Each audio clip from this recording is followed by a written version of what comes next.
y'all did it for me. Now we're going on to South Carolina and win, and then we're going to take this back. You know, the press is ready to declare people dead quickly, but we're alive and we're coming back and we're going to win.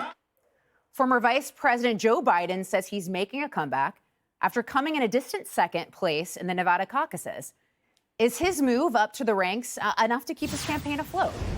Here to discuss it is founder, chairman, and CEO of the People's Corporation and a former member of President Obama's National Finance Committee, Don Peebles. Hi, Don. Hey, Lisa. Good morning. How are you? I'm doing well, thank you.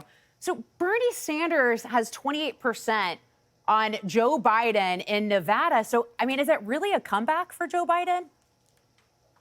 No, look, second place is still losing, and a distant second place. Yeah.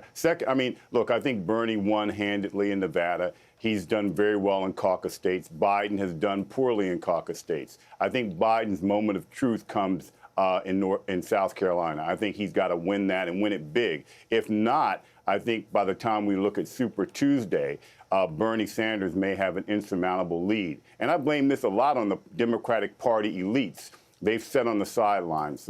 President Obama sat on the sidelines. Hillary Clinton sat on the sidelines. John Kerry sat on the sidelines. Al Gore on the sidelines. If they want to stop Bernie Sanders, they should have learned what happened in 2016 with Donald Trump and the Republican Party. They are killing off each other, like Bloomberg's taking Biden's African-American support, but it's going over now to Bernie Sanders and not all to Bloomberg. Well, and look, you've got Joe Biden's argument has been, as you kind of laid out, hey, look, wait till South Carolina, wait till non-white voters have a say. But Bernie Sanders got a majority of the vote with Hispanics. He got second with African Americans. So, I mean, does that argument still hold? I think it can hold.